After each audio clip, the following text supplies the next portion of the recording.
लाडली लाल की जय हो, अलबेली सरकार की जय हो, जगत गुरु श्री प्रियदर्शी जी महाराज की जय हो, जगन माता श्री प्रियदर्शिनी जी की जय हो, अपने अपने सदगुरुदेव भगवान की जय हो। बोले जंगला वाली माता जी ਤੁਹਾਡੀ सदा जय। जय जय श्री राधे।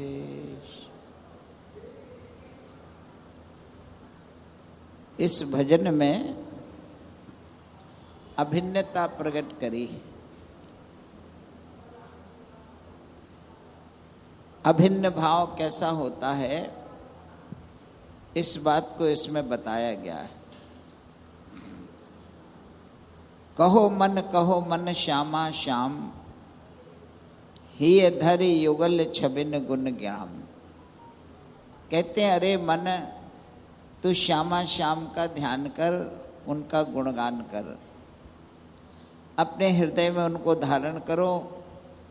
और कैसे करें? असुवन बरस बनो रस धाम। क्या कर दिया रे?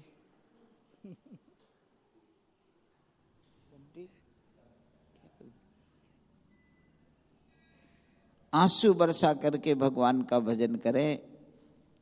ऐसा भाव बनाए भगवान के सामने बैठकर कि आंसू निकले, आंसू बरसा करके ठाकुर जी को प्रसन्न करें।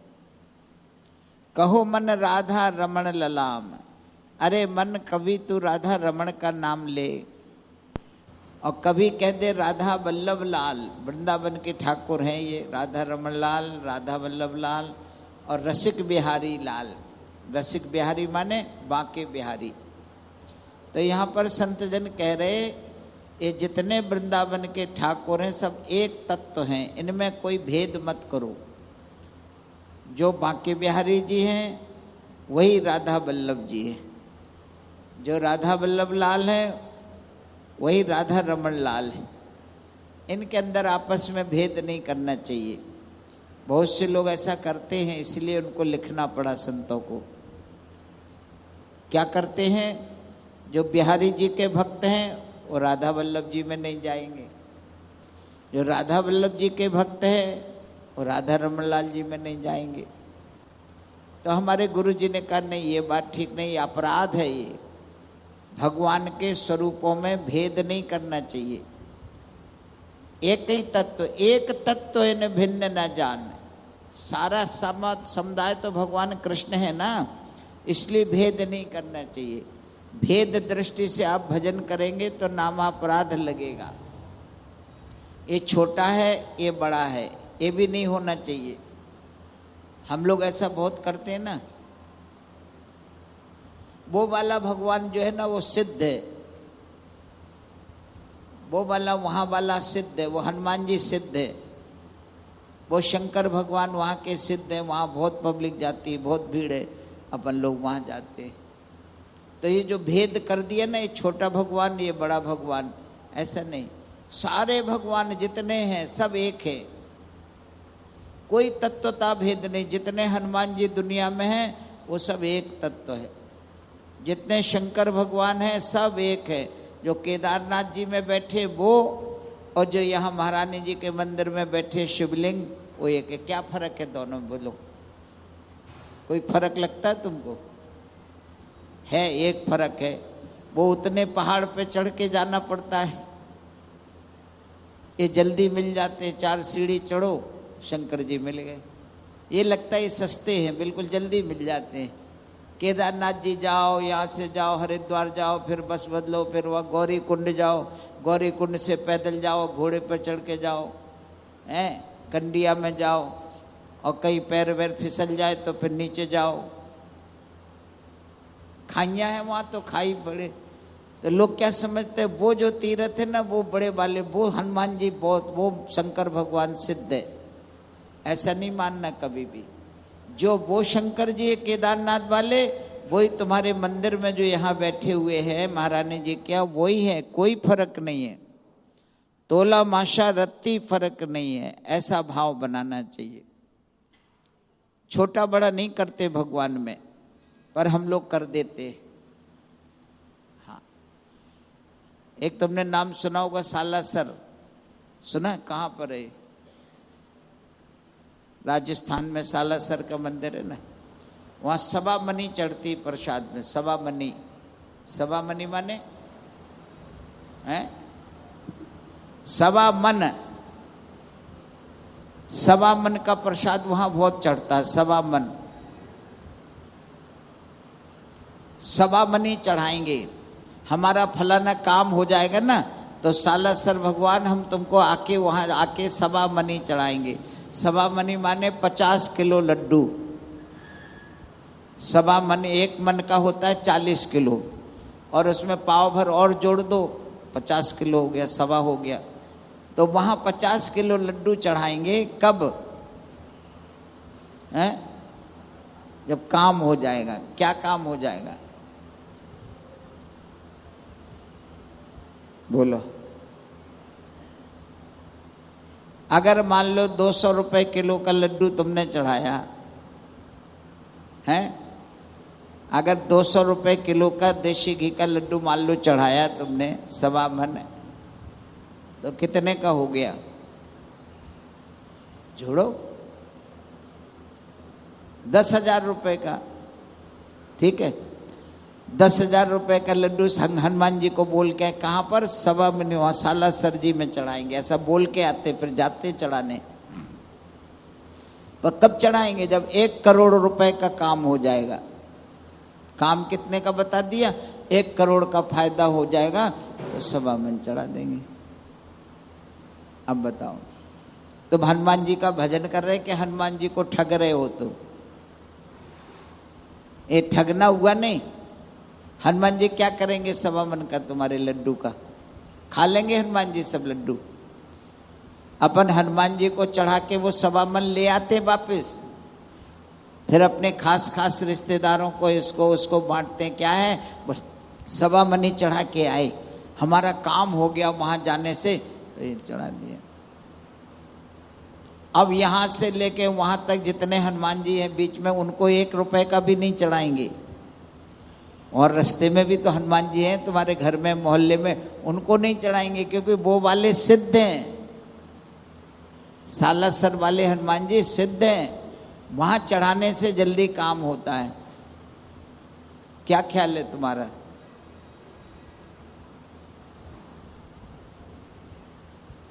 कैसा लग रहा है? सही बात है नहीं? हाँ कह रहे सही बात है। लो,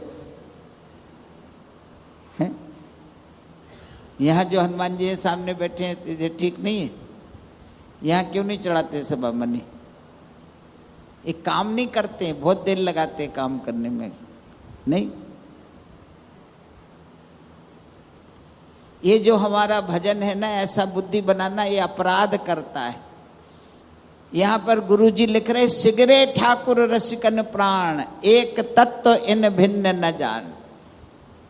सारे तत्व एक है। हनुमान जी का सारा नाम जो हनुमान है वो सब एक है पूरी दुनिया में, उनमें भेद नहीं है। शंकर जी में भेद नहीं है, भगवान राम और कृष्ण में भेद नहीं है। एक मान करके फिर तुम कहीं भी चढ़ा दो, तुम्हारा काम हो जाएगा। कहीं भी तुम अपना मन का भाव बना करके चढ़ा दो, सवा मनी कहीं भी लगा दो, ना लगाओ सवा मनी, सवा रुपए का लगा दो तो भी काम हो जाएगा। एक आदमी खजूर के पेड़ पर चढ़ गया। खजूर का पेड़ देखा है? बहुत लंबा होता है खजूर का पेड़। उसमें लगे थे खजूर, तो खजूर खाने के लिए वो चढ़ता गया, चढ़ता गया, चढ़ गया, ऊपर बैठ के खूब खजूर खाए, मीठे मीठे। अब जब उसने नीचे देखा तो नीचे बहुत गहरा, उतरना आता नहीं था, चढ़ तो गया, उतरना उसको पता नहीं, गिरूंगा तो मर जाऊंगा। तब ऐसे मौके पे अपन लोग क्या करते हैं?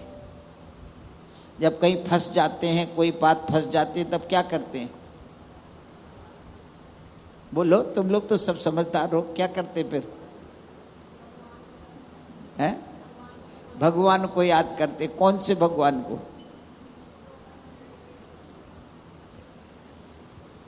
उस समय सारे भगवान याद आ जाते हैं, है नहीं? उसने हनुमान जी को बोला, ऊपर चढ़ के बोला, हनुमान जी मेरे को इस पेड़ से नीचे उतार दो। तो 501 रुपए का प्रसाद चढ़ाऊंगा। अब प्राण जा रहे तो क्या करेगा? तो 501 का बोला हनुमान जी से, धीरे धीरे खसका। हनुमान जी का बल आ गया ना, थोड़ा थोड़ा खसका। जब थोड़ा आगे नीचे उतर आया, फिर सोचता 501 तो ज्यादा बोल दिया। बोला 250 रुपए का तो चढ़ाई दूंगा। मोल भाव करता, मोल भाव। बाजार में जाते नहीं अपन, कैसा मोल भाव करते, भगवान में भी ऐसे ही करते। घर में सोच के चलेंगे इतना रुपया चढ़ा देंगे, मंदिर में आते आते आधा रह जाएगा, चढ़ाते समय थोड़ा और कम हो जाएगा, और नहीं चढ़ाया तो कोई बात नहीं, बाद में इकट्ठा चढ़ा देंगे, क्या बात है, हटाओ। जितने सड़े गले फटे कटे जो रुपया पैसा कहीं नहीं चढ़े, उसको महारानी जी की आरती में चढ़ा दो, गुल्लक में डाल दो, कोई पूछने वाला। राधे राधे। बोले तुझसे कैसे मालूम? पूछो, हमसे कैसे पूछो, आपको कैसे मालूम? बोलो। हैं? अरे भरे पड़े मेरे पास ऐसे ऐसे भरे पड़े। उनको मोड़ करके, तोड़ करके, फिर मरोड़ करके, रुमाल में बांध करके फिर रखते हैं अपन लोग। प्राण तो उसके आधे प्राण तो उसमें ले लेते हैं, उसको धरने में। फिर जैसे तैसे निकाल के फिर डाला, वो फट गया कट गया, दुकानदार नहीं लेता उसको, महारानी जी को चढ़ा दो, हटाओ। फिर हम लोग उसको कटे फटे नोट वाले को देते आधे पैसे में, तो आधे तो हमारे वैसे ही रह जाते। 10 रुपए में 5 रुपए वो काट लेता, कहता है तो फटा है, ये गला है, ये जल गया, ये आरती में डाल देते, आरती में जल जाते कई बार। मैं तो सच्ची सच्ची बात बता रहा हूँ, यहाँ बैठ के झूठ थोड़ी बोलेंगे। तो आधे पे आके कितने पे आ गया? 250 रुपए का तो मैं चढ़ाई दूंगा। थोड़ा और उतरा, आधे पे आ गया। जब बोला आधे पे आ गया तो 101 का तो चढ़ाई दूंगा। अब आधे पे आ गया ना, और नीचे आया और नीचे आया। जब चौथाई पे आ गया, बोला 51 रुपए का तो जाते ही चढ़ा दूंगा, थोड़ा और उतार दो। और नीचे आके जैसे ही कूदा, मालूम क्या बोला? हे भगवान, अब कभी इसके ऊपर न चढ़ूंगा न चढ़ाऊंगा। अब दोबारा तो चढ़ूंगा नहीं इस पेड़ पे, इसलिए प्रसाद भी अब की बार चढ़ाने की जरूरत नहीं, क्योंकि अब उतर आया। अब दोबारा इस पर न चढ़ूंगा न चढ़ाऊंगा। ये हमारा भजन है, ये हमारी श्रद्धा है। जैसा काम होता है वैसा भगवान से मोल तोल करके कर लेते। इसीलिए हम लोग दुखी रहते हैं, इसीलिए परेशान रहते। वैसे चढ़ाते रहो, वैसे भजन करते रहो, कोई मना नहीं करता। कोई भगवान नहीं कहता कि ये चढ़ाओ दो, इतना दे दो, कि इतना, कोई नहीं कहता है। किसको चाहिए? हनुमान जी क्या करेंगे? तुम्हारा खाते क्या लड्डू? वो अपने चढ़ा के ले जाते प्रसाद। भ्रम है तुम्हारे मन का, इसीलिए निष्काम भक्ति बताई। बिना कामना के भजन करो, बिना किसी कामना के ठाकुर जी का भजन करो। जब मर्जी प्रसाद चढ़ा दो, जब मर्जी मत चढ़ाओ। ठाकुर जी से प्रेम करो, प्रेम करने में कुछ नहीं लगेगा। और प्रेम करोगे तो ठाकुर जी तुम्हारे अपने आप सारे काम बना देंगे। सब काम तुम्हारे आने से ही बन जाएंगे, मंदिर में आने से ही बन जाएंगे, मत्था टेकने से ही बन जाएंगे। रुपए पैसे से काम नहीं बनता, संसार थोड़ी है। भगवान की धर्मपत्नी कौन है? हैं? लक्ष्मी जी है। तो जिसकी घरवाली लक्ष्मी है उसको क्या चाहिए? सोचो, उसकी तो घरवाली लक्ष्मी है।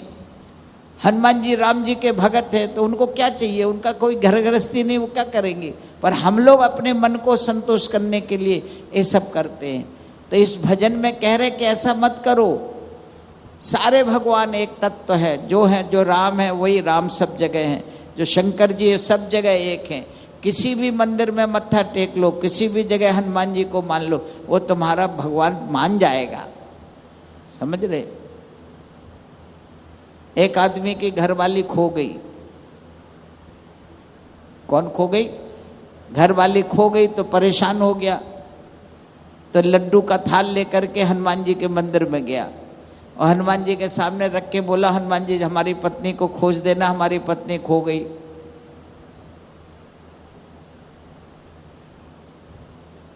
तो राम जी के मंदिर में गया तो राम जी के सामने रख दिए उसने लड्डू कह रहा हमारी पत्नी खो गई, राम जी हमारे पत्नी को खोज देना। तो पुजारी जी ने कहा उधर नहीं काम चलेगा, लड्डू इधर ला। पत्नी खोजने का काम हनुमान जी का है, राम जी अपनी नहीं खोज पाए, तेरी क्या खोजेगी। समझ में आई बात? गलत जगह रख रहा था। राम जी से कह रहा पत्नी खोज दो, तो पंडित जी ने कहा वो इधर लाओ हनुमान जी के पास। सीता जी की खोज किसने करी थी? हनुमान जी ने। तू गलत जगह पहुंच गया। वो जैसे ही उसने वो थाल लेके हनुमान जी के सामने रखा, सामने से पत्नी आ गई मंदिर में, उसी समय आ गई। वो लड्डू का थाल लेके आई थी, उसका पति खो गया था। जैसे ही लड्डू रखे तुरंत दोनों मिल गए। अरे उसने कहा तू कहाँ चली गई थी? उसने कहा मैं वहां चली गई। तू कहाँ चली? अरे तुरंत मिल गए। राधे राधे। ये हंसने की बात नहीं, तो को बता रहे भाव अपना सही रखो, भाव की बात है। शर्त मत लगाओ भगवान से किसी चीज में नहीं। निष्काम भाव से भजन करो, प्रेम से भजन करो। जयदेव लीलामृत में आपने कल सुना, जयदेव महाप्रभु जी के पिताजी चले गए, टाइम हो गया, कह के गए कि हमारा टाइम हो गया, जा रहे। और जैसे ही राधा प्रिया ने सुना, उनके प्राण चले गए। हाय, इस यात्रा के लिए कह रहे थे, मेरे को देर हो गई, हमेशा साथ रही, और तुरंत उसने प्राण त्याग दिए। यह है पातिव्रत धर्म, समझ लो। पातिव्रत धर्म अगर सही है तो प्राण रह नहीं सकते। तुरंत उसके भी प्राण निकल गए, दोनों मर गए। अब आगे की कथा आपने कल सुनी निरंजन की। उसका उद्धार किया महाप्रभु जी ने। 11 बरस की अवस्था में उन्होंने उसका कल्याण कर दिया। पापी है, दुष्ट है, लेकिन फिर भी महाप्रभु जी को ठगने आया था वो। 10,000 सोने की अशर्फियाँ हमारे को दो, तुम्हारे पिताजी ने ली। महाप्रभु जी ने कहा ले जा, जो सामान है ले जा भाई, संत कुछ नहीं कहेगा। उसके घर में आग लग गई। महाप्रभु जी ने उसके परिवार को बचाया, और वहां से फिर वो चले गए। कहाँ? जगन्नाथपुरी। बोलो जगन्नाथ स्वामी की। क्यों चले गए वहां से? क्योंकि वहां पर चमत्कार हो गया। चमत्कार हो गया ना। सब मर रहे थे, जल रहे थे उसमें से, आग में, भयंकर आग में, कोई नहीं निकाल पा रहा था। महाप्रभु जी ने उसके सारे परिवार को निकाल करके बचा लिया। चारों तरफ चर्चा फैल गई, अरे महाप्रभु जी ने तो चमत्कार कर दिया। तो महाप्रभु जी ने देखा अब यहाँ रहना ठीक नहीं है। जहाँ कहीं ऐसा चमत्कार हो जाता है तो संत लोग वहाँ पर ज़्यादा नहीं रहते, वो वहाँ से चल देते, क्योंकि नहीं तो परेशान करेंगे लोग बाग आकर के, भजन नहीं करने देंगे, सत्संग नहीं करने देंगे, संसार की चीज़ें मांगेंगे कि ये दे दो, ये दे दो, ये दे दो। तो वहाँ से महाप्रभु जी अब कहाँ चले गए? जगन्नाथपुरी जा रहे। बहुत सुंदर लीला है आज की जगन्नाथपुरी की यात्रा। कृष्ण किंकर जी से अब आगे की कथा आप लोग श्रवण करें। बोलो वृंदावन बिहारी लाल की जय।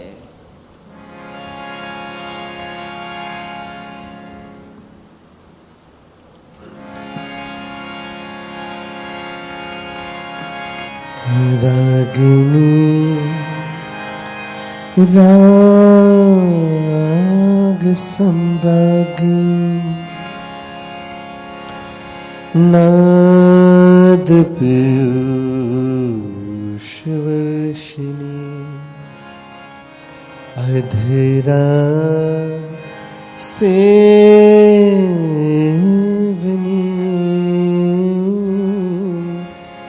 देवी वंदे वंशी हरे प्रिया गुरुर्ब्रह्मा गुरुर्विष्णु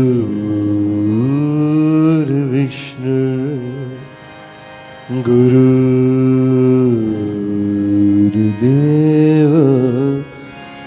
महेश्वरः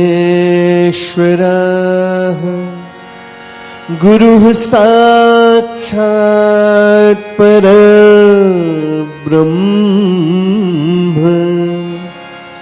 तस्मै श्री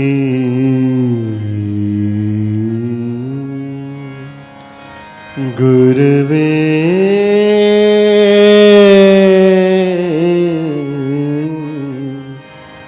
नमः।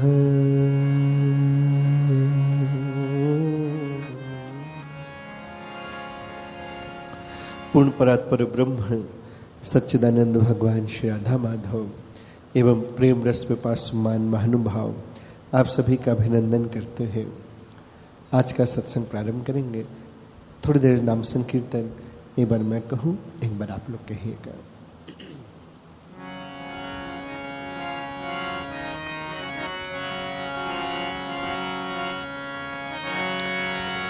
जय राधे जय राधे राधे राधे प्रिया प्रिया, जय राधे जय राधे राधे राधे प्रिया प्रिया, जय राधे जय राधे राधे राधे प्रिया प्रिया, जय राधे जय राधे राधे प्रिया प्रिया, बोल राधे राधे प्रिया प्रिया, बोल राधे राधे प्रिया प्रिया, बोल राधे राधे प्रिया प्रिया, बोल राधे राधे प्रिया प्रिया, जय श्यामा जय श्यामा श्यामा श्यामा प्रिया प्रिया, जय श्यामा जय श्यामा श्यामा श्यामा प्रिया प्रिया, राधे राधे प्रिया प्रिया, बोलो राधे राधे प्रिया प्रिया, श्यामा श्यामा प्रिया प्रिया, बोलो श्यामा श्यामा प्रिया प्रिया, जय राधे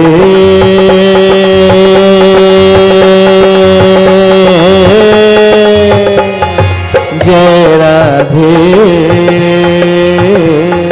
राधे राधे प्रिया प्रिया, जय राधे जय राधे राधे राधे प्रिया प्रिया,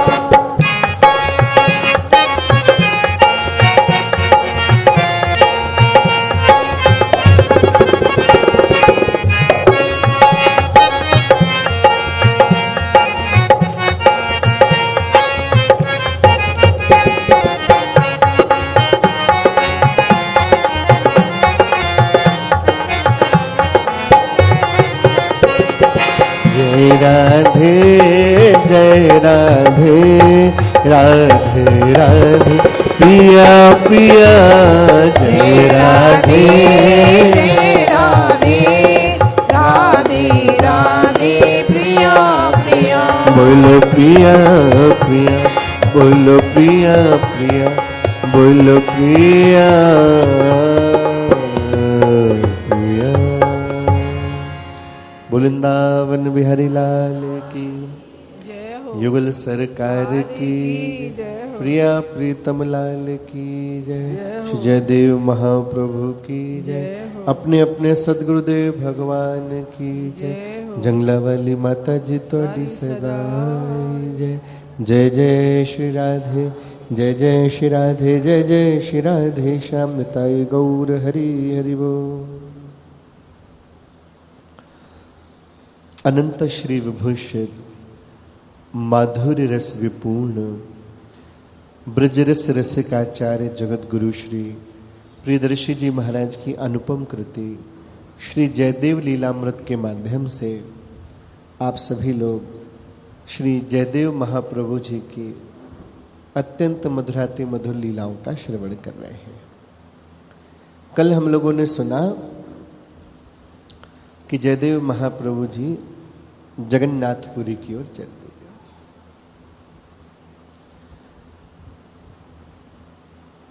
संतगण कहते हैं आगे से आगे क्या होना है उस सबकी व्यवस्था भगवान पहले से करके रखता है। एक सिद्धांत आता है चैतन्य चरित्र में कि आग लगने पे कुआं नहीं खोदा जाता, मतलब मुसीबत आने पे पहले व्यवस्था नहीं की जाती, पहले से सावधान रहा जाता है। आगे क्या होना है, क्या क्या लीला किस तरह से मोड़ लेगी, ये सब भगवान पहले से नियुक्त करके रखता है। अंतर बस इतना है कि जो ज्ञानी है वो सहजता से स्वीकार कर लेता है, और जो अज्ञानी है वो बात बात पे रोता है, दुखी होता है, लड़ता झगड़ता है। इतना ही अंतर है। महाप्रभु जी यहाँ से चल दिए हैं जगन्नाथ जी की ओर, और इधर जगन्नाथ जी में पहले से कुछ लीला हो रही है। बोलो श्री जगन्नाथ स्वामी की जय, बोलो श्री सुभद्रा जी की जय हो, बोलो श्री बलभद्र जी की जय हो। ये पूरे विश्व में एकमात्र ऐसा स्थान है जहां आपको इन तीनों का साथ में दर्शन होगा। दोनों भैया और उनकी जो बहन है, भाई बहन का बड़ा सुंदर दर्शन है। एक तरफ श्री बलराम जी हैं, एक तरफ प्यारे श्याम सुंदर हैं, और बीच में सुभद्रा जी हैं। बड़ा सुंदर दर्शन है। 4 धाम में से एक धाम है, बड़ा तीर्थ है। तो बड़े बड़े भक्त सदा से यहाँ दर्शनों के लिए जाते हैं। जो जिसको भगवान से लेना देना है, बहुत सुंदर सिद्धांत, ध्यान दीजिएगा। कहते हैं 2 प्रकार के साधक भगवान के पास जाते हैं। कैसे कैसे? एक वो है जो भगवान से चाहते हैं, और एक वो है जो भगवान को चाहते हैं। संख्या किसकी ज्यादा है? भगवान से चाहने वालों की। जो भगवान को नहीं चाहते, भगवान से चाहते हैं, कामनाएं हैं उनकी बहुत सारी। तो जो ऐसे हैं जो भगवान से चाहते हैं, वो मंदिर जाएंगे और तुरंत अपनी बात कह के निकल आएंगे, उनका ज्यादा लेना देना नहीं है। और जो भगवान को चाहते हैं, वो कोई ना कोई ऐसा नियम, कोई अनुष्ठान, कोई पुरुष चरण, कोई नियम ऐसा ले लेंगे जिस बहाने से तीर्थवास करने का मौका मिले, बार बार दर्शन करने का मौका मिले, किसी भी तरह से ब्रजवास मिल जाए, अवधवास मिल जाए।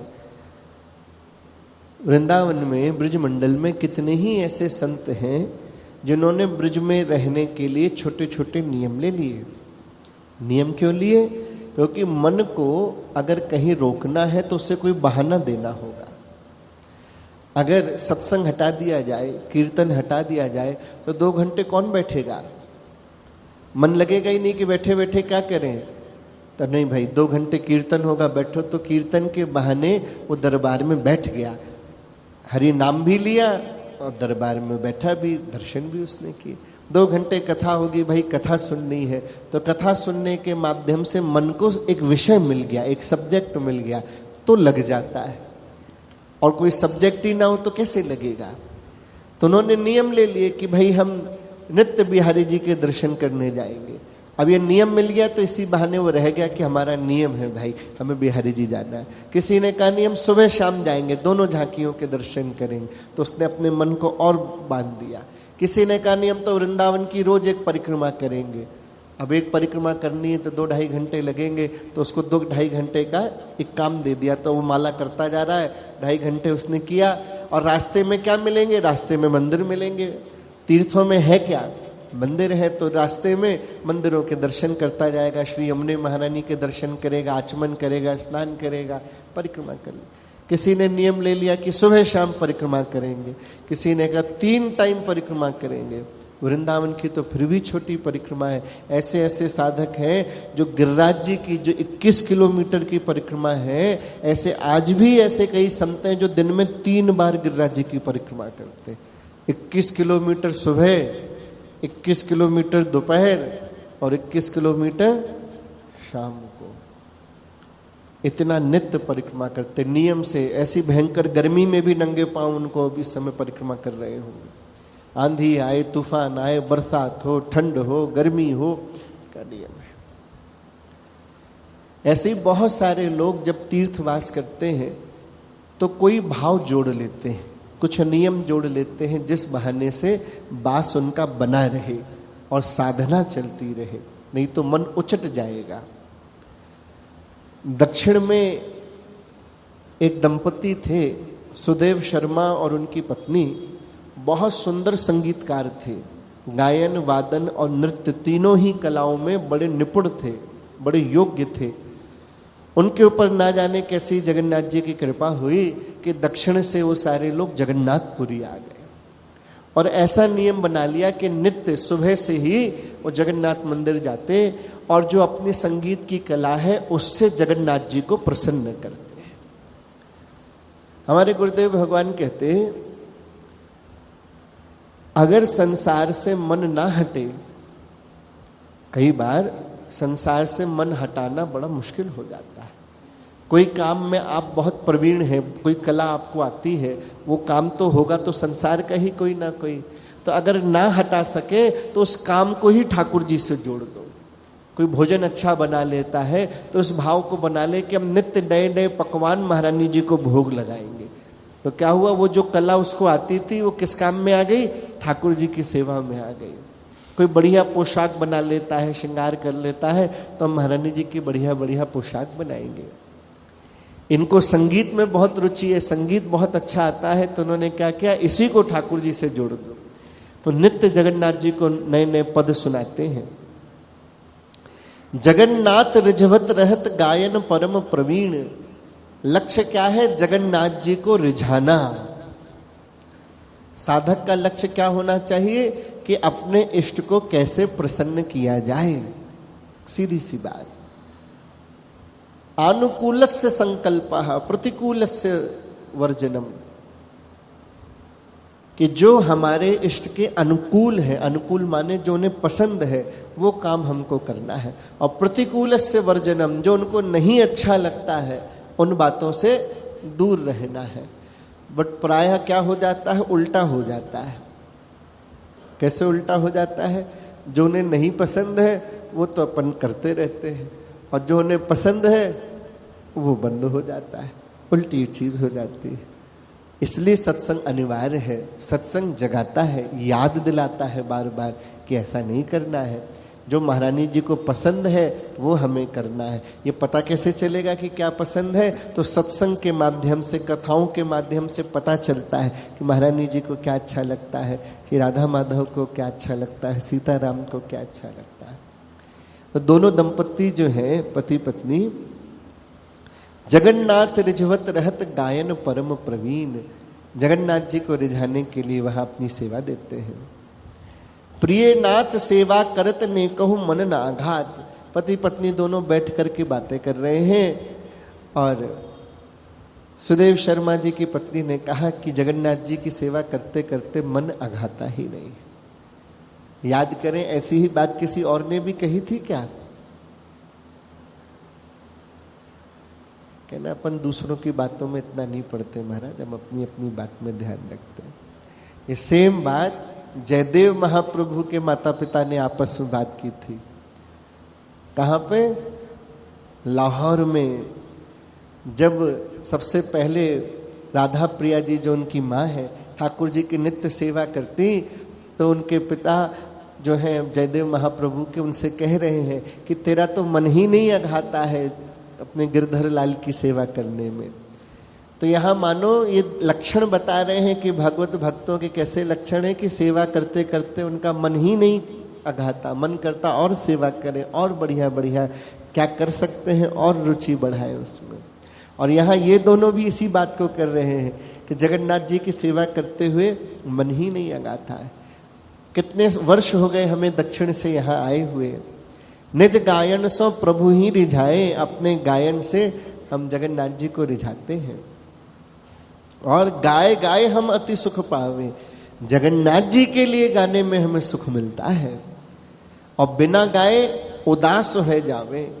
भक्त कैसा है? जब दर्शन ना हो, माला ना होवे, पाठ ना होवे, तो कैसा हो जाता है? तो उदास हो जाता है। जब सेवा ना मिले, सेवा ना हो पाए, तो उदास हो जाता है। सेवा मिल रही है, कीर्तन हो रहा है, भजन हो रहा है, सत्संग हो रहा है, नाम जप हो रहा है, पाठ हो रहा है, आदि सब चीजें हो रही, तो बड़ा प्रसन्न है। यहाँ के लोग भी अब उन्होंने हमें स्वीकार लिया है, सभी आपको भक्त राज कह के बुलाते हैं, ऐसा सब सम्मान देते हैं। पत्नी ने याद दिलाया, बोले भगवान आपको याद है क्या बात? कि हम लोगों ने विचार किया था पहले के समय में कैसे लोग होते थे। देखें, आज सुबह की कथा में भी यही बात आई थी, चिंता नहीं करें, हम पूछेंगे नहीं। सुबह की कथा में भी बात आई थी कि जो कृष्णदास जी हैं, उनकी माँ सती होते समय उन्होंने अपने तीनों बच्चों को बुला के सबसे छोटे वाले से कहा कि तुम जाके भजन करना। माने पहले के लोग ऐसे होते थे भारतवर्ष में कि जो अपने संतानों को भजन में लगाते थे, अच्छे काम में लगाते थे, जगत कल्याण के काम में लगाते थे, आत्म कल्याण की प्रेरणा देते थे। पहले के समय में लोगों के लिए धन इतना आवश्यक नहीं होता था जितना आवश्यक चरित्र होता था। आत्म कल्याण कैसे हो, जीवन का परम लक्ष्य क्या है, उसको कैसे खोजा जाए, वो उनके लिए बहुत महत्वपूर्ण होता था।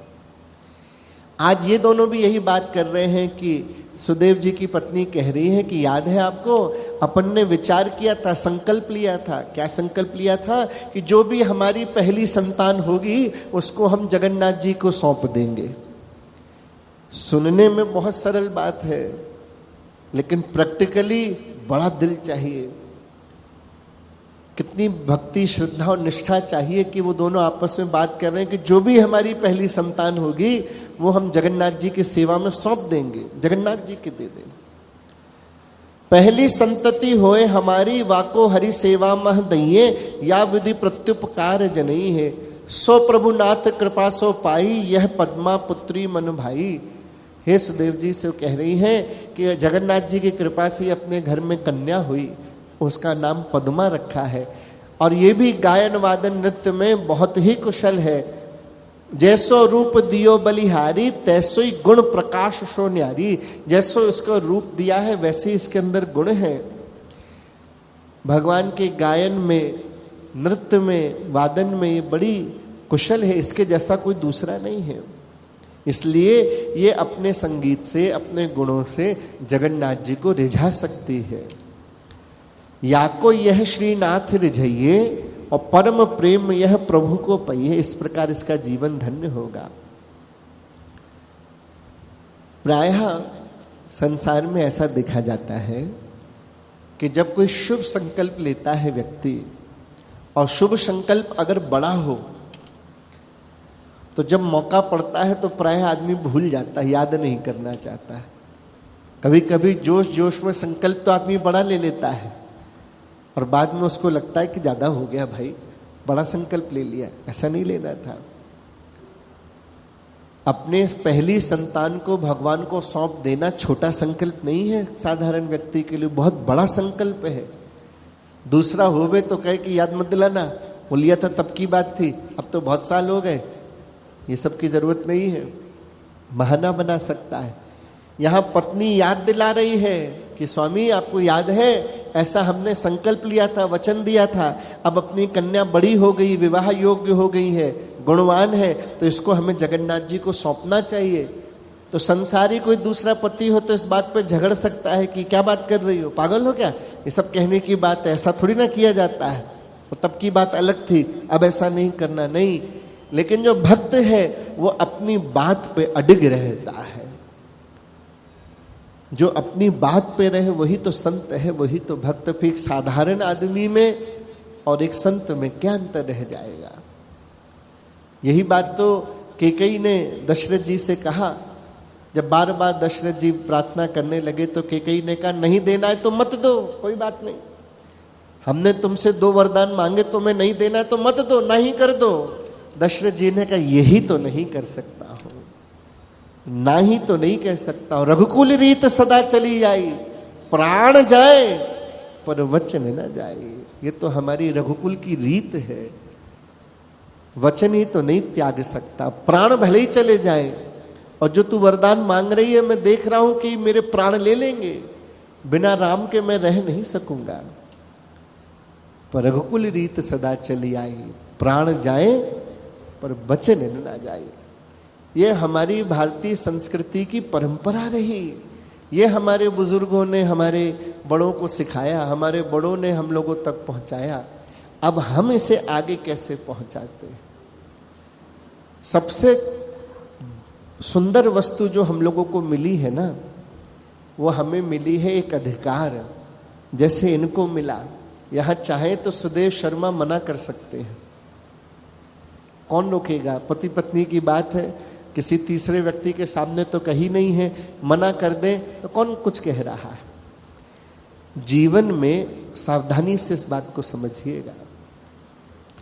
प्रत्येक जीव के जीवन में सबसे महत्वपूर्ण घटना होती है जब उसको चुनना होता है। हमारे पास सबसे सुंदर अधिकार है चुनाव का, कि हम अपने जीवन में सत्पथ को चुनते हैं, झूठ को चुनते हैं। आप सबके सामने कैसे हैं एक अलग बात है, पर एकांत में आप क्या चुनते हैं, ये बहुत बड़ा अधिकार है मनुष्य का, जीव का। और यही आपके आने वाले कल को बनाता है। यही दिखाता है कि आप साधना करके, भक्ति करके भगवान के धाम की ओर, महारानी जी के दरबार की ओर चलेंगे, या गलत चीज को चुनाव करके आप कुपथ पे चल करके 84 लाख आदि नरक की यात्रा में चलेंगे। जिस प्रकार से एक जीव का परम लक्ष्य है सतपथ को चुनना, ऐसे ही प्रत्येक नागरिक का ये दायित्व है कि जब उसको अपने देश के हित के लिए कभी कोई कार्य करना पड़े तो उसमें उसको आगे रहना चाहिए। अपनी संस्कृति की रक्षा करना प्रत्येक मानव मात्र का धर्म है। ये किसी सिर्फ संतों का अधिकार नहीं, या किसी व्यक्तिगत किसी समुदाय का धर्म नहीं है। ये प्रत्येक मानव मात्र का धर्म है कि अपनी संस्कृति, अपने धर्म की सुरक्षा करना, अपनी संस्कृति को सिर्फ अपने तक नहीं रखना, अपने आने वाली पीढ़ी तक उसको पहुंचाना। जो हमने अपने बुजुर्गों से, अपने गुरुजनों से सीखा है, उसको अपने परिवार में, अपने आने वाली पीढ़ी में उस संस्कार को उसको देना, उनको सिखाना, उनको संस्कृति, भारतीय संस्कृति, अपनी सनातन संस्कृति, इसकी रक्षा करना, इसको संभालना, उसको संभाल करके आगे तक ले जाना।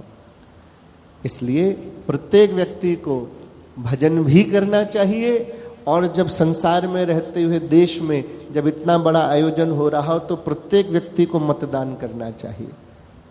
इत्तेफाक से सत्संग के क्रम में कल आपके यहाँ पे मतदान है, तो हम सबका अधिकार है कि हम सबको चुनाव करना चाहिए। किसे चुनना है? अपनी संस्कृति की रक्षा करने का हम सबका अधिकार है। और हम इसी चीज में सबसे ज्यादा लापरवाह हैं। सबसे कम मतदान का रेशो पूरे विश्व में भारतवर्ष में पाया जाता है, कि यहाँ हम लोग आलस में पड़े रह जाते हैं और फिर जीवन भर कोसते रहते हैं, ना जीवन में अच्छे कर्मों को चुन पाते हैं, और जब मौका मिलता है तो अपने देश के हित को भी नहीं चुन पाते, और फिर बैठ के निंदा करने का कोई उसको अधिकार नहीं। इसलिए जब मौका मिले प्रत्येक व्यक्ति को मतदान करना चाहिए। हमारे ब्रजमंडल में जब ऐसा समय आता तो हमारे संत आगे निकल के बात कहते। संत कहते अपना कल्याण करना जैसे जीव का अधिकार है, ऐसे देश हित में मतदान करना भी उसका परम दायित्व है, जिम्मेदारी है उसकी। और सारे संत अपना भजन में से समय निकाल करके और मतदान देने के लिए जाते। हम सब लोग भी जब रहते तो हम लोग भी मतदान दे के आते। इसलिए ज़्यादा उसने काला कर दिया कि आप लोगों को दिखाई दे सके कि मतदान देने ज़रूर जाना चाहिए। आप सबसे निवेदन है कि अधिक से अधिक संख्या में, इत्तेफाक है कि क्रम में पढ़ रहा है, ये भी सत्संग का ही एक भाग है, ये अन्यथा नहीं है। क्योंकि जब देश हित नहीं रहेगा, अपनी संस्कृति का बचाव आप और हम नहीं करेंगे, तो आने वाली पीढ़ी कैसे सीखेगी कि हमारे धर्म क्या है, राम क्या सिखा के गए, श्री कृष्ण क्या उपदेश दे करके गए, हमारे देश में गुरु नानक देव आदि संत महापुरुष जो हुए, इनकी शिक्षाएं क्या हैं, हमारे धर्म ग्रंथ क्या कहते हैं। तो बहुत आवश्यक है। तो कल दोपहर में आप सबकी उंगलियां चेक की जाएंगी, देख करके आए कि नहीं देख के आए, नहीं तो प्रसाद नहीं मिलेगा फिर। राधे राधे। धीरे धीरे नहीं, अच्छे से बोलो, राधे राधे राधे राधे।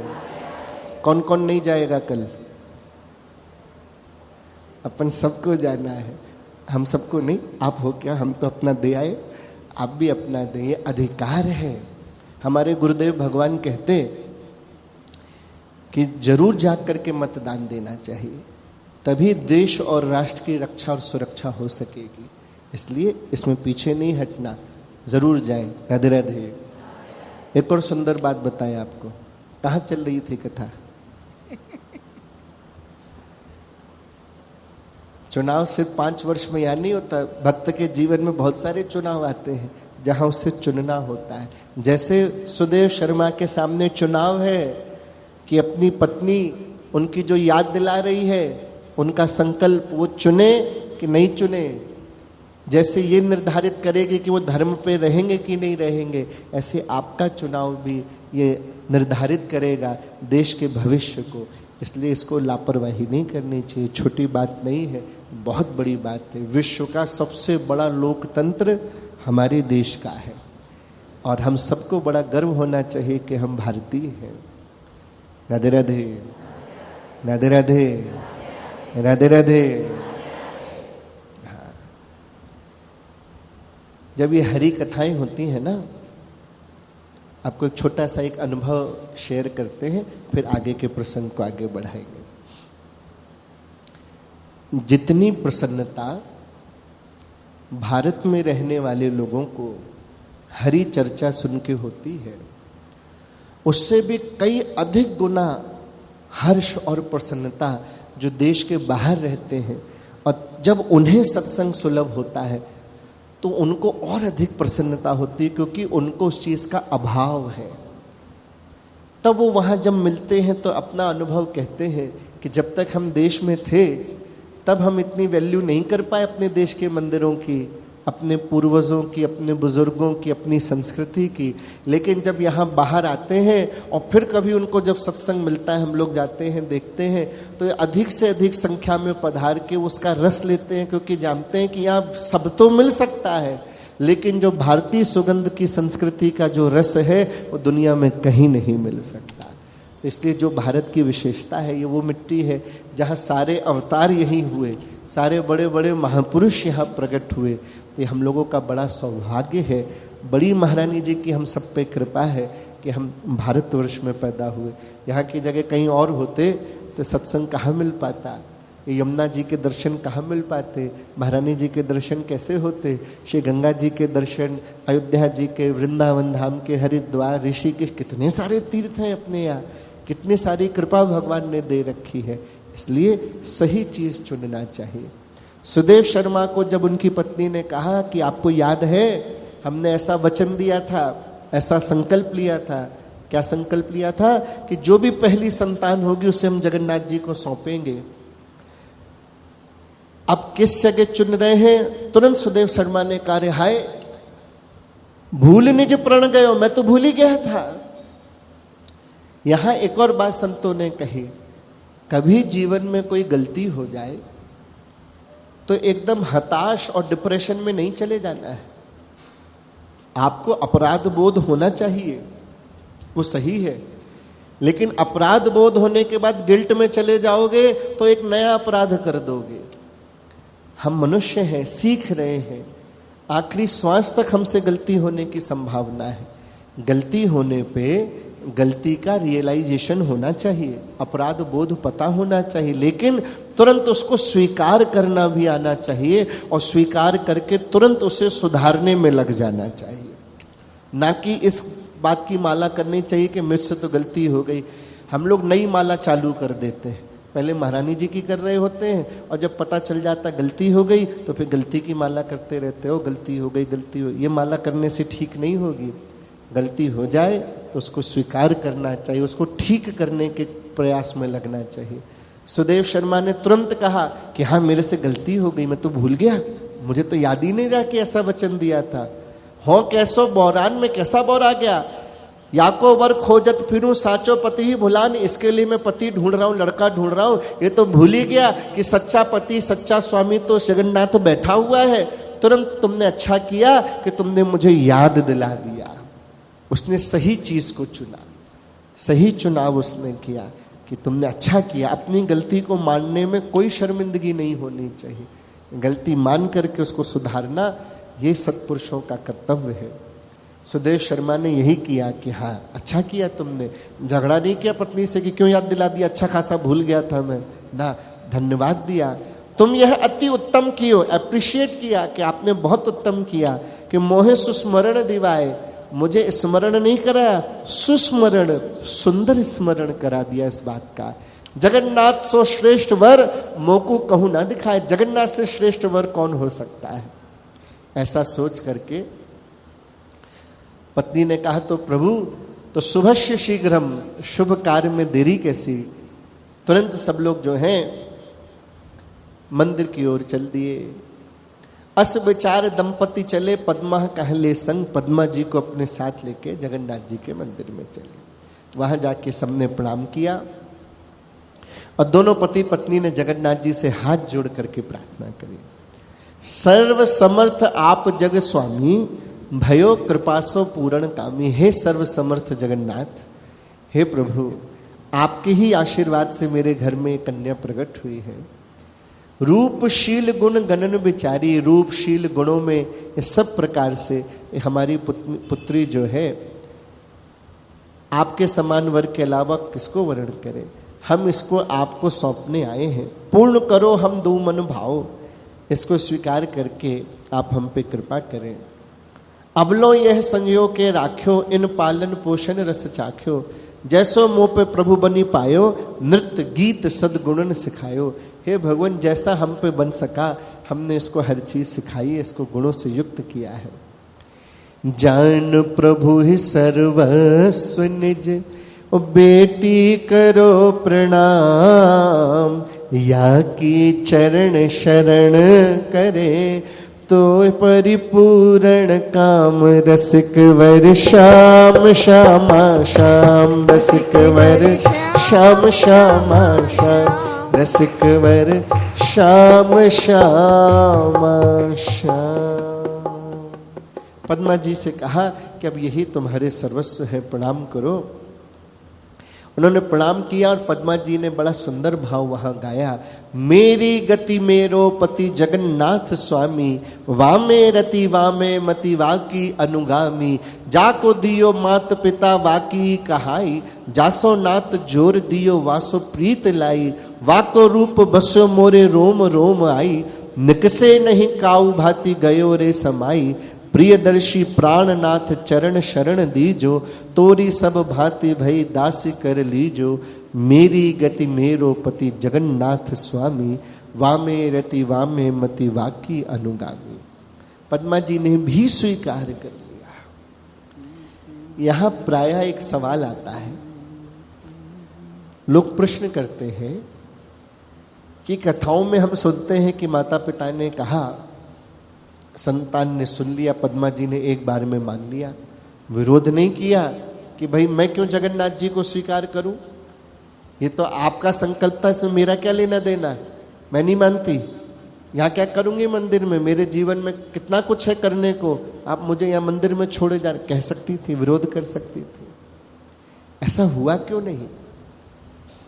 इसलिए ऐसा नहीं हुआ, इसके पीछे बहुत सारे कारण हैं, जिन कारणों पे हम लोगों ने कभी विचार नहीं किया।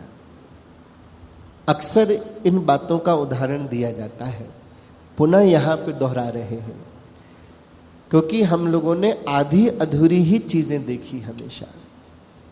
उसी का कारण है कि आज हमारे समाज का पतन हो गया।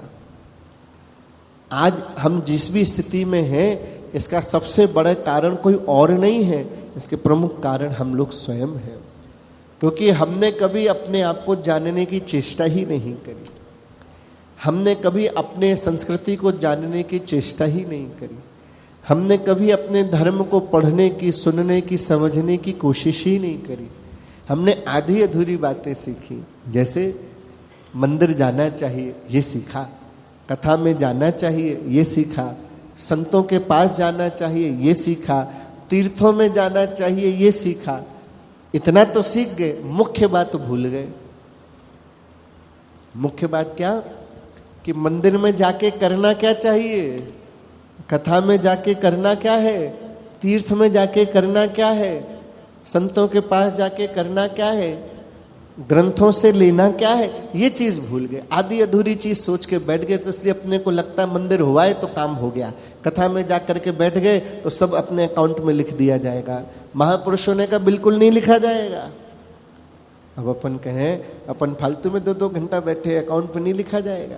बोले नहीं लिखा जाएगा, उतनी ही देर का लिखा जाएगा जितनी देर मन कथा में लगा है। जितनी देर मन कथा से इधर उधर रहा वो गिनती ही नहीं की जाएगी। राधे राधे। अब जिसने बोला ही नहीं उसके अकाउंट में कैसे लिखा जाएगा? बैठने से थोड़ी ना लिखा जाएगा, बोलना भी पड़ेगा। राधे राधे। अभी भी जिसने नहीं बोला उसका भी नहीं लिखा जाएगा।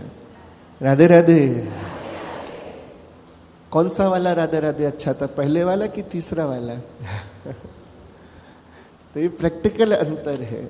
अपने को लगता है आके अपन बैठ गए, सुनाने वाले का काम है सुनाता जाए ना, ये मिला जुला काम है। पुनः चाहे वो देश के कल्याण की बात हो, अपने घर के कल्याण की बात हो, चाहे स्वयं की, ये किसी और का काम नहीं है, ये हम सब का काम है। जब तक हम सब मिलकर के अपने अपने आप की जिम्मेदारियों को पूरा नहीं करेंगे तब तक परिवर्तन होने वाला नहीं है। इसलिए पुनः जब जब महारानी जी की जय जयकार होवे, उनका नाम आए, जरूर बोलना चाहिए। अगर हम दरबार में बैठ के नहीं बोलेंगे तो फिर बाहर तो क्या ही करेंगे। अगर यहाँ होकर के प्रसन्न नहीं रह पाएंगे तो यहाँ से निकल के कैसे प्रसन्न रहेंगे। अगर यहाँ सावधान नहीं रहेंगे तो फिर कहाँ सावधान रहेंगे। राधे राधे। राधे राधे। राधे राधे। पीछे वाले भी बोले तो ऐसा बुराई वाली बात नहीं है, सब मिलके बोल सकते हैं। राधे राधे। कहाँ चल रही थी कथा? राधे राधे। बात चल रही है कि प्रश्न आया कि पद्मा जी ने स्वीकार कर लिया एक बार में, एक विरोध नहीं किया कि मैं क्यों मानूं, कौन जगन्नाथ, कहाँ मंदिर में ले आए मेरे को, मुझे नहीं रहना इधर, मेरा विवाह कराना है तो किसी व्यक्ति से कराओ, यहाँ मैं क्या करूंगी मंदिर में। क्यों? बहुत सारे कारण, क्योंकि इनके माता पिता ने आधा अधूरा ज्ञान नहीं रखा। इनका संकल्प जो है शुद्ध संकल्प है। आपके कर्म जो है, बहुत बड़े महापुरुष सिद्धांत बताते हैं धर्म का, धर्म क्रिया से नहीं माना जाता, आपके मन के संकल्प से माना जाता है। संकल्प बीज स्वरूप है और जो परिणाम आता है वो उसका फल है। परिणाम बताता है कि आपका संकल्प कितना शुद्ध था कि नहीं था। रिजल्ट बताता है पढ़ाई करी कि नहीं करी। दावा आप कितना भी कर लो कि मैं तो 6-6 घंटे बैठ करके किताब लेके बैठा हूं, उससे क्या मतलब। रिजल्ट बताएगा कि पास हुए कि फेल। फेल हो तो आप कहते रहो मैं तो 6 घंटे पढ़ा, 10 घंटे पढ़ा, उससे कोई मतलब नहीं, रिजल्ट में तो फेल हो। और दिखने में लग रहा है कि तो 1 घंटा भी नहीं बैठता था और रिजल्ट आया कि टॉप किया, तो नंबर थोड़ी ना काट लिए जाएंगे। रिजल्ट बताता है कि आपका संकल्प कैसा था। संकल्प आपका बीज है और जैसा बीज होगा वैसा ही फल आएगा। जिस चीज को आप चुनेंगे वैसा ही रिजल्ट भविष्य में आपको देखने को मिलेगा। माता पिता का संकल्प पक्का है, आधा अधूरा सत्संग नहीं किया है, सत्संग में जाकर के ध्यान इधर उधर भंग नहीं किया, सत्संग में जाकर के सोए नहीं, सत्संग में जाके आलसी नहीं हुए, सत्संग में इधर उधर नहीं देखा, सत्संग में पूरी जागरूकता के साथ, पूरी निष्ठा के साथ, सावधानी से उन्होंने एक एक शब्द को सुना और जाकर के उसका चिंतन किया, मनन किया, तो शुद्ध जीवन को, शुद्ध साधना को किया, तो उनकी संतान के अंदर उसका असर देखने को मिला। राधे राधे। सावधान रहना है। 2 घंटे की तो बात है, 2 घंटे के बाद जितना सोना है अलाउ है, कोई तकलीफ नहीं, इसलिए प्रयास करें। नृत्य संग गावन लगी अतिशय मोद बढ़ाए, प्रियदर्शी या भांति सो प्यारे ही रही रिझाए। पद्मा जी मंदिर में बढ़िया सुंदर नृत्य करके रिझा रही हैं जगन्नाथ जी को। क्या गा रही हैं? मैं तो प्रियतम आगे नाचूंगी, मैं तो प्रियतम आगे नाचूंगी, मैं तो प्रियतम आगे नाचूंगी, प्रियतम आगे नाचूंगी, मैं तो प्रियतम आगे नाचूंगी।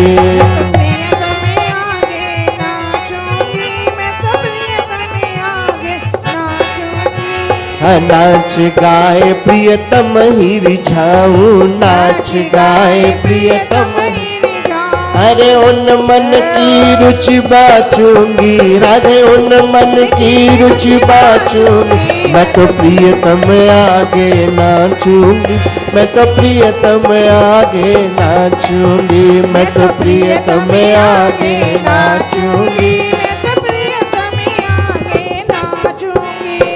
उन सुख ही मेरो सुख बनी रहा, उन सुख ही मेरो सुख बनी रहा।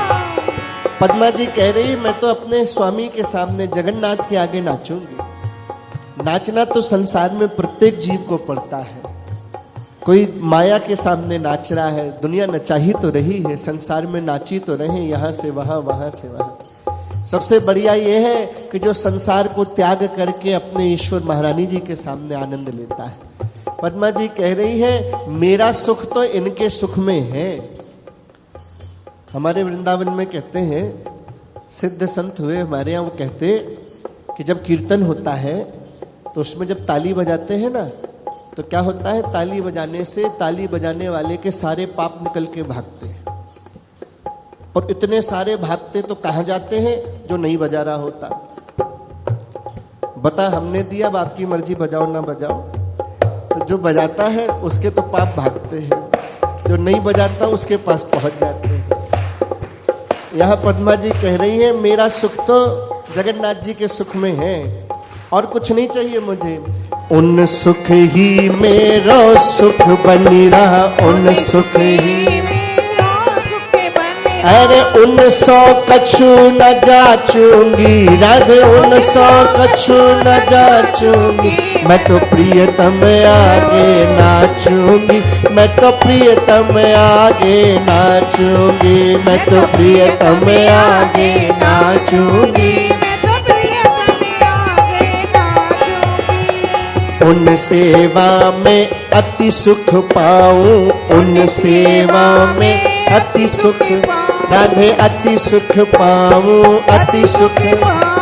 उन सेवा में अति सुख पाऊं, उन सेवा में अति सुख पाऊं। अरे उन छबियन मन राचूंगी प्यारे, उन छबियन मन राचूंगी। मैं तो प्रियतम आगे नाचूंगी, मैं तो प्रियतम आगे नाचूंगी, मैं तो प्रियतम आगे नाचूंगी, मैं तो प्रियतम आगे नाचूंगी। प्रियदर्शी यह ही मम गौरव, प्रियदर्शी प्रियदर्शी यह ही मम गौरव, प्रियदर्शी यह ही मम गौरव। याही हेतु मन साचूंगी, हाँ याही हेतु मन साचूंगी। मैं तो प्रियतम आगे नाचूंगी, मैं तो प्रियतम आगे नाचूंगी, मैं तो प्रियतम आगे नाचूंगी, मैं तो प्रियतम आगे नाचूंगी। प्रेम भाव से जगन्नाथ जी के प्रसन्नता में गाती गाती नाचते नाचते जगन्नाथ जी के चरणों में गिर गई पद्मा जी।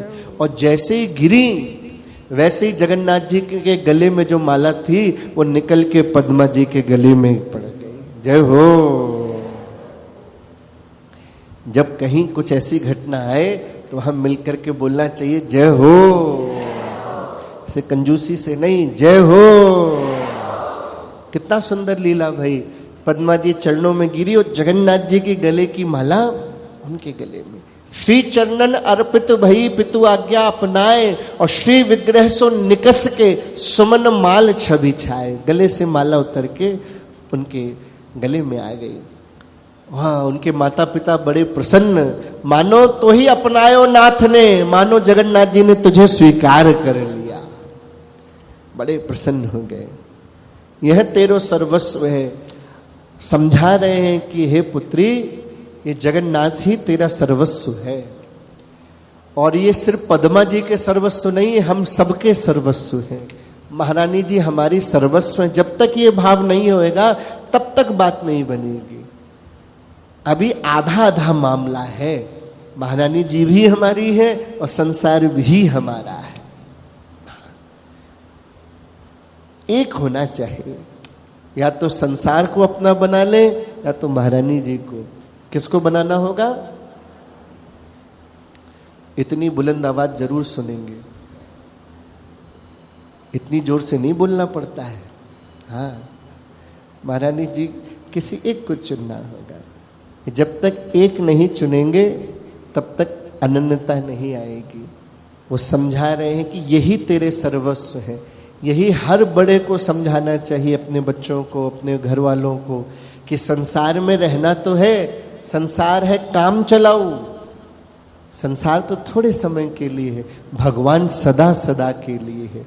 घर परिवार में रहते हुए ऐसा नहीं कि कोई काम नहीं करना, नहीं, अपनी सारी जिम्मेदारियां निभानी है, अपना सारा दायित्व निभाना है, लेकिन क्या मानते हुए कि महारानी जी का दिया हुआ प्रसाद है, हम हैं तो महारानी जी के, पर ये मेरे को परिवार जिम्मेदारी के लिए दिया है, तो यहाँ मेरा जो भी दायित्व है, जिम्मेदारी, रिस्पॉन्सिबिलिटी है, हम पूरी ईमानदारी से निभाएंगे, लेकिन अपना मान के नहीं, महारानी जी का मान के। और हम किसके?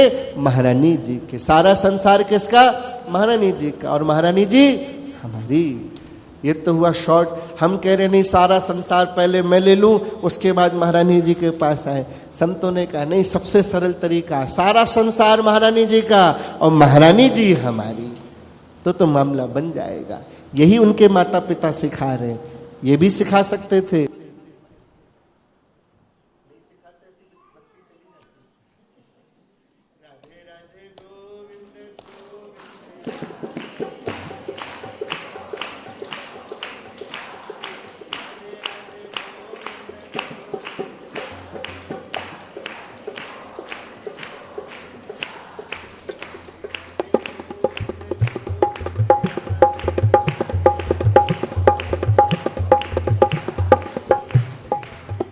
गोविंद गोविंद राधे।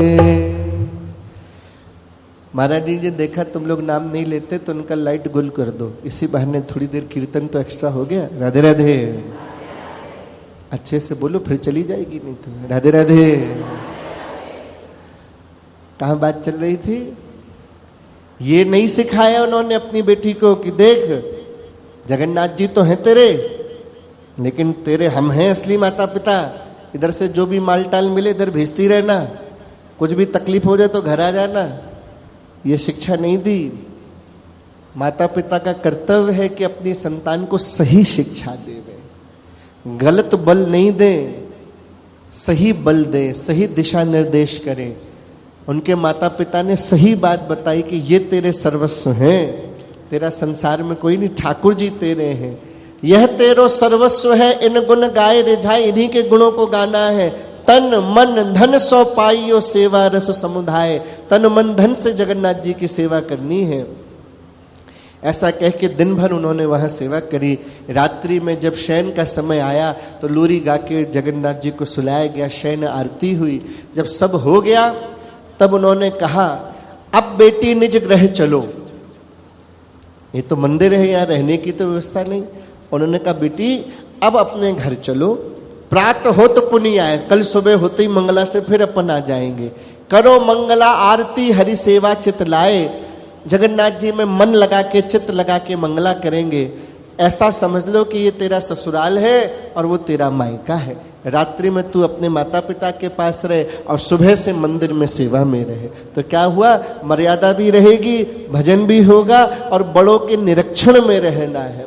स्वतंत्रता से मन जो है विचलित हो जाता है, कुपथ पे चला जाता है। अभी हम इतने बढ़िया नहीं हो गए, इतने बड़े साधक नहीं हुए कि अपना साधना स्वयं के बल पे कर ले। मन हमारे कंट्रोल में नहीं, हम मन के कंट्रोल में हैं।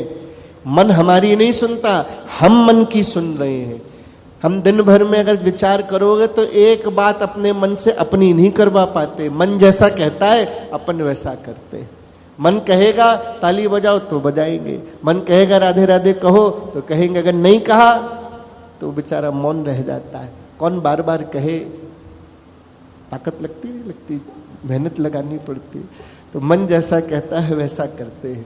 साधक क्या कहता है, वो मन की नहीं सुनता, वो मन को अपनी सुनाता है कि मन तेरी नहीं सुनेंगे, इतने जन्मों से तेरी सुन के ही तो फंसे हुए हैं, अब तू सही सही बात सुन, मेरी नहीं, जैसे गुरु आज्ञा है, जैसी धर्म की आज्ञा उसी पे चलना है, बड़ों के संरक्षण में रह के भजन करना है। स्वतंत्र रूप से भजन करने पे पतन का खतरा है, पता भी नहीं चलेगा कब पथ से पथ भ्रष्ट हो जाओगे।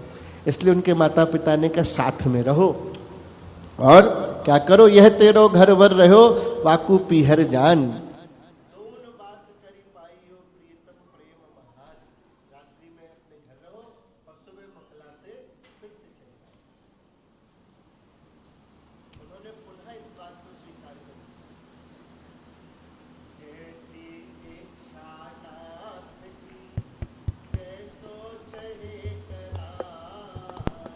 या घर वा घर दोन महा जैसो चहे न चाय, या सो वापस चलन को पे मेरो मन नाय। पे प्रभु आज्ञा सदा सर्वोपरि दिखराए, रसिक वर श्याम श्यामा श्याम, रसिक वर श्याम श्यामा श्याम, रसिक वर श्याम।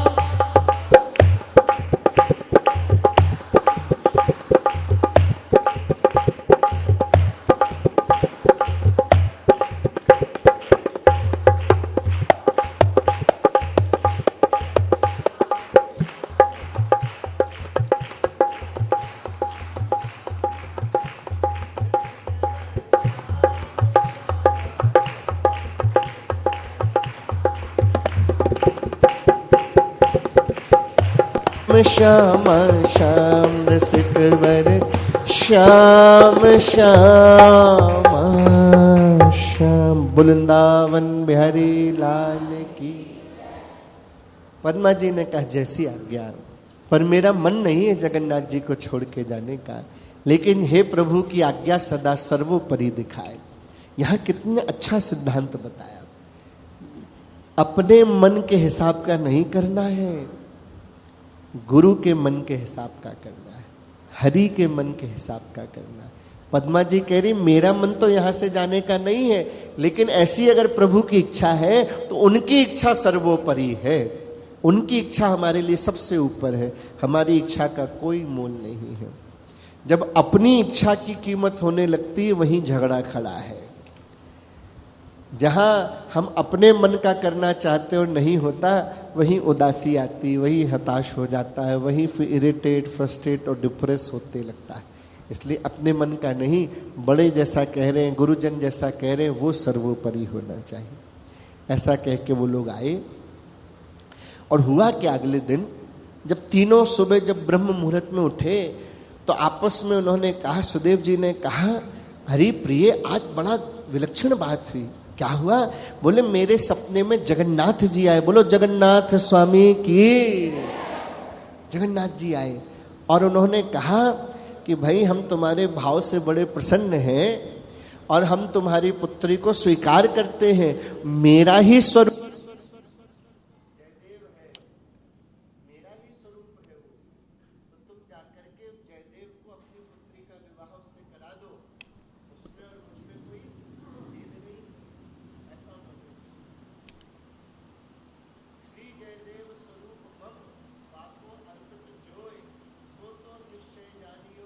समर्पित होए। जो जयदेव को स्वीकार होगा वो मुझे स्वीकार है, जो जयदेव को समर्पित होगा मुझ में और जयदेव में कोई भेद नहीं है।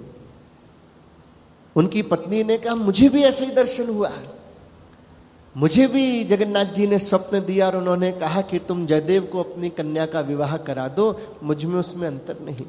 पद्मा जी ने कहा कि माता पिता से कि मुझे भी रात्रि में ऐसे ही स्वप्न आया, जगन्नाथ जी ने दर्शन दिया और दर्शन देके स्वयं जयदेव रूप में प्रकट हुए और जयदेव रूप में मुझे दर्शन दिया कि मैं ही तुम्हारा सर्वस्व, इस रूप में तुम मुझे स्वीकार करो।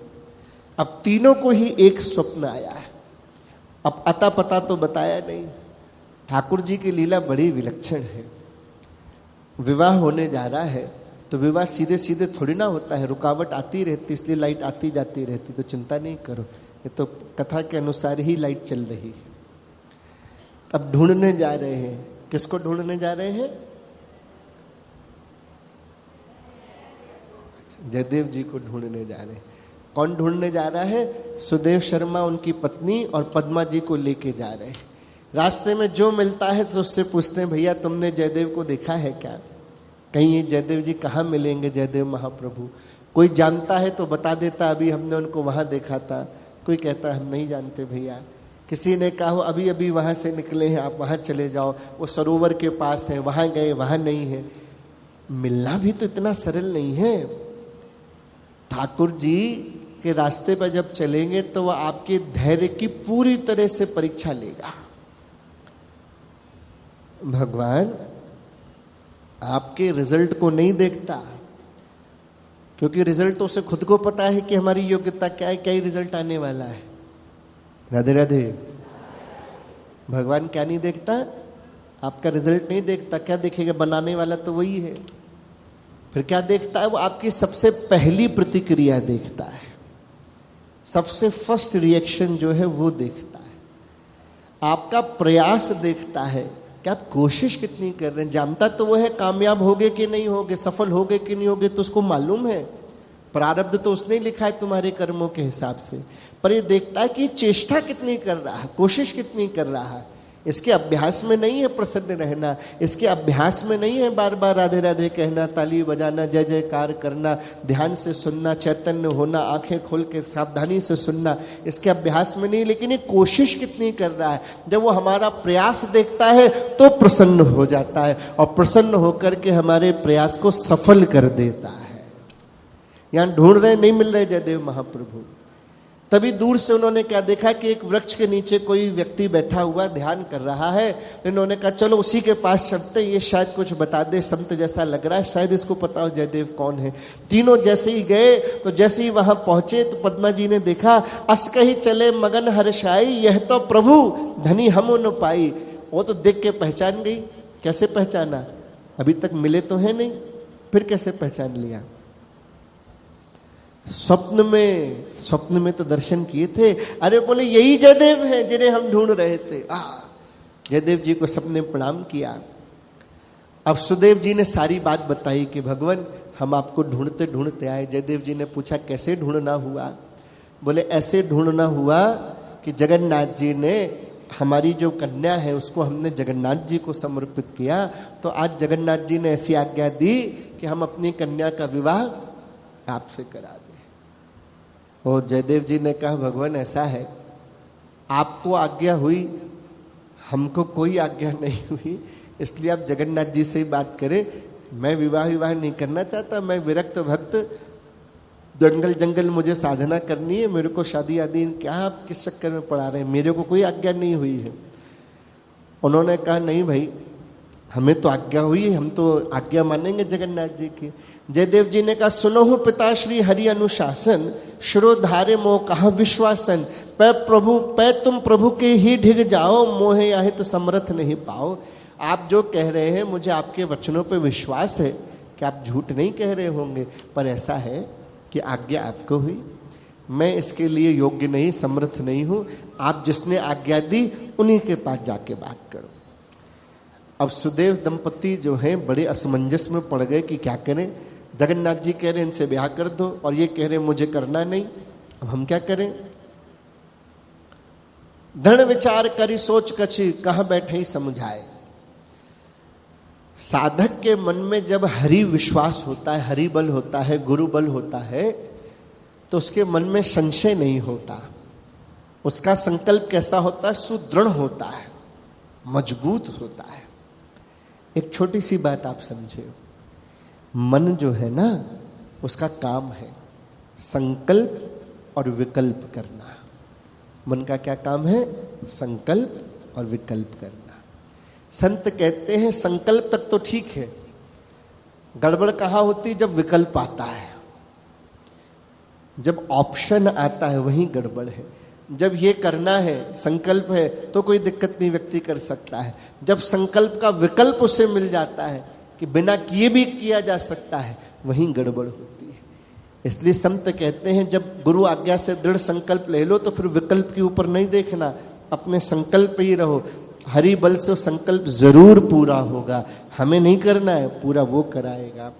इन्होंने दृढ़ विचार किया और अपनी बेटी को समझाया कि देखो बेटी, ऐसा है कि अब यही तेरे सर्वस्व हैं, जगन्नाथ जी की ऐसी आज्ञा है। हम दोनों माता पिता इस आकाश को, धरती को, इस तारामंडल को, इस वृक्षों को, पशुओं को, सबको साक्षी मान करके तुम्हें इनको दान देते हैं। आज से यही तुम्हारे सर्वस्व, तुम्हारे पति हैं।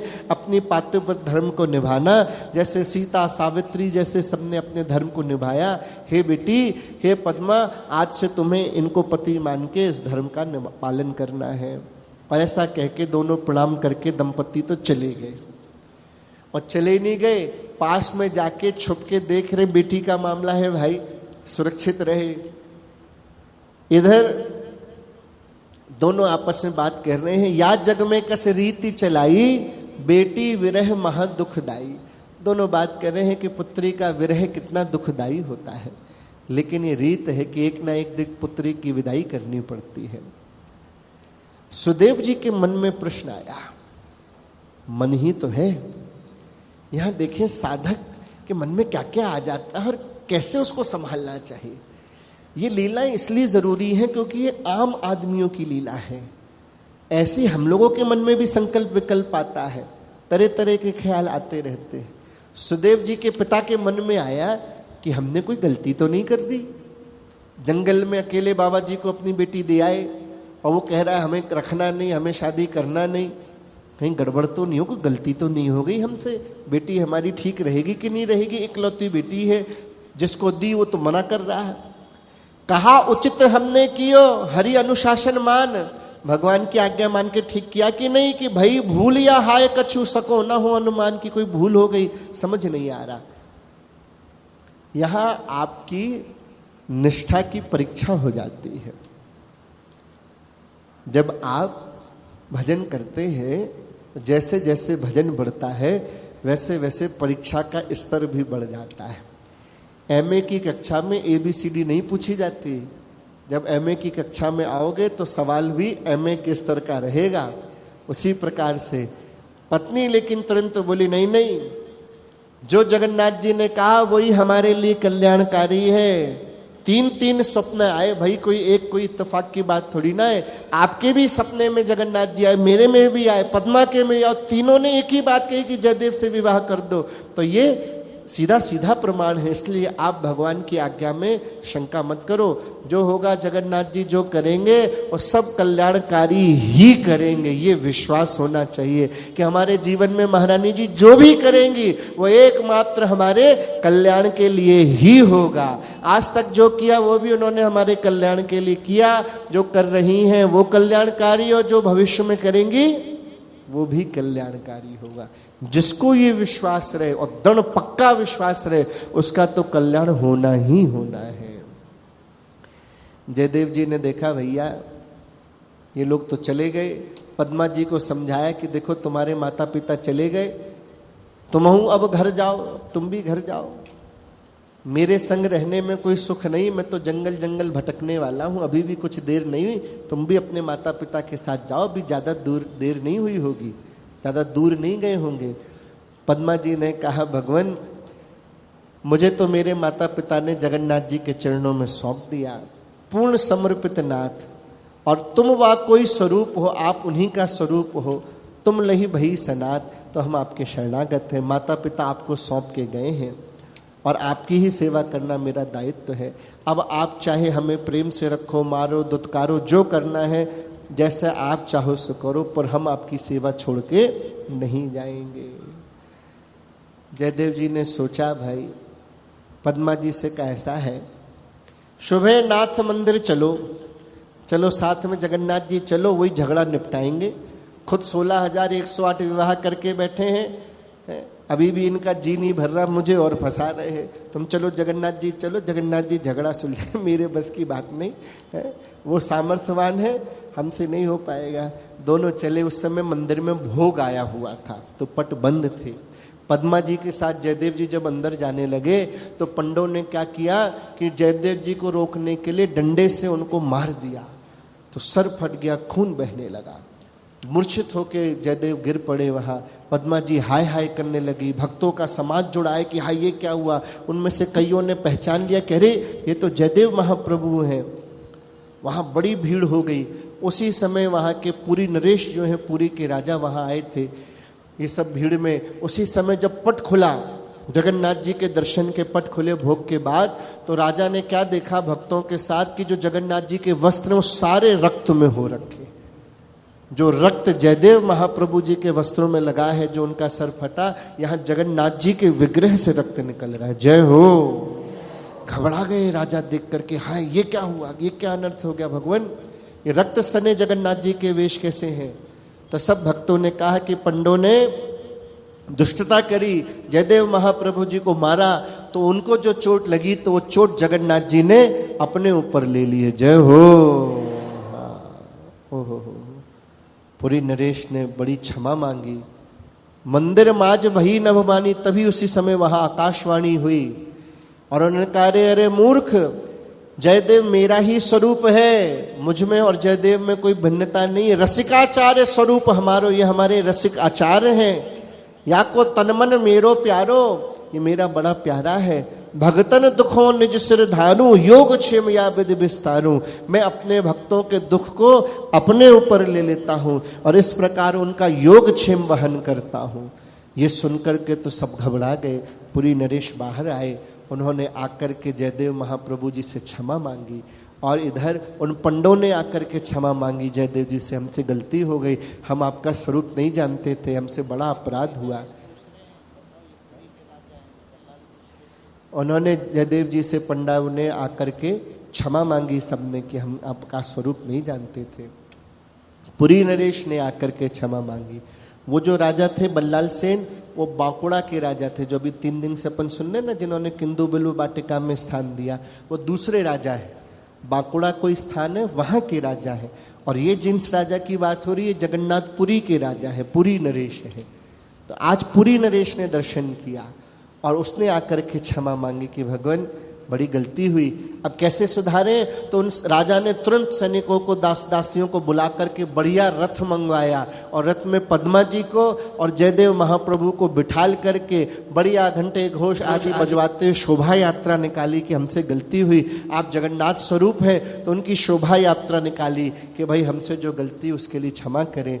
शोभा यात्रा जब हुई तो थोड़ी दूर जाकर के जयदेव जी पद्मा जी के साथ उतर गए, सबको उन्होंने हाथ जोड़े और वहीं से जंगलों की ओर चले गए कि हम तो ठाकुर जी के भजन में जा रहे हैं। वहाँ से वो चले और आगे क्या क्या हुआ जयदेव जी के साथ, ये आगे की कथा में कल हम लोग सुनेंगे। तो आज का सार क्या है? सार की बात ये है कि साधक के जीवन में सही चुनाव अनिवार्य है। जैसे जयदेव महाप्रभु के माता पिता ने चुना, जैसे पद्मा जी के माता पिता ने सही चुना, जैसे पद्मा जी ने अपने जीवन में सही चीज़ का चुनाव किया, ऐसे हम सबको भी अपने जीवन में भक्ति को चुनना है। और कल के दिन पे जरूर मतदान करना है। कौन कौन मतदान करेगा? हम सभी को मतदान करने अवश्य जाना है। किसके लिए? अपने राष्ट्र हित के लिए। ये बार बार कहना जरूरी नहीं, आप सब समझदार लोग हैं, सब जरूर आए और कल सबकी उंगली चेक की जाएगी, सभी लोग आए, मतदान जरूर करें, इसका लाभ उठाएं। अब 2 मिनट नाम संकीर्तन करें। वृंदावन बिहारी लाल की। नित्य की भांति 2 बातों का आपके चरणों में निवेदन। पहला क्या? पूरी कथा में कोई भी एक बात, ये वाली नहीं कर रही, ये वाली, कोई भी एक बात जो है जो आपको समझ में आए उसको जरूर जीवन में उतारे। ना जाने कौन सी एक बात हमारा जीवन बदल दे और हमारा कल्याण हो जाए। और दूसरा, सदा कैसे रहें? प्रसन्न रहें। महारानी जी के दरबार में आप प्रसन्न रहें। एक बार हम कहें, एक बार आप सभी लोग प्रेम से कहिएगा। ओ राधा राधा राधा राधा राधा राधा राधा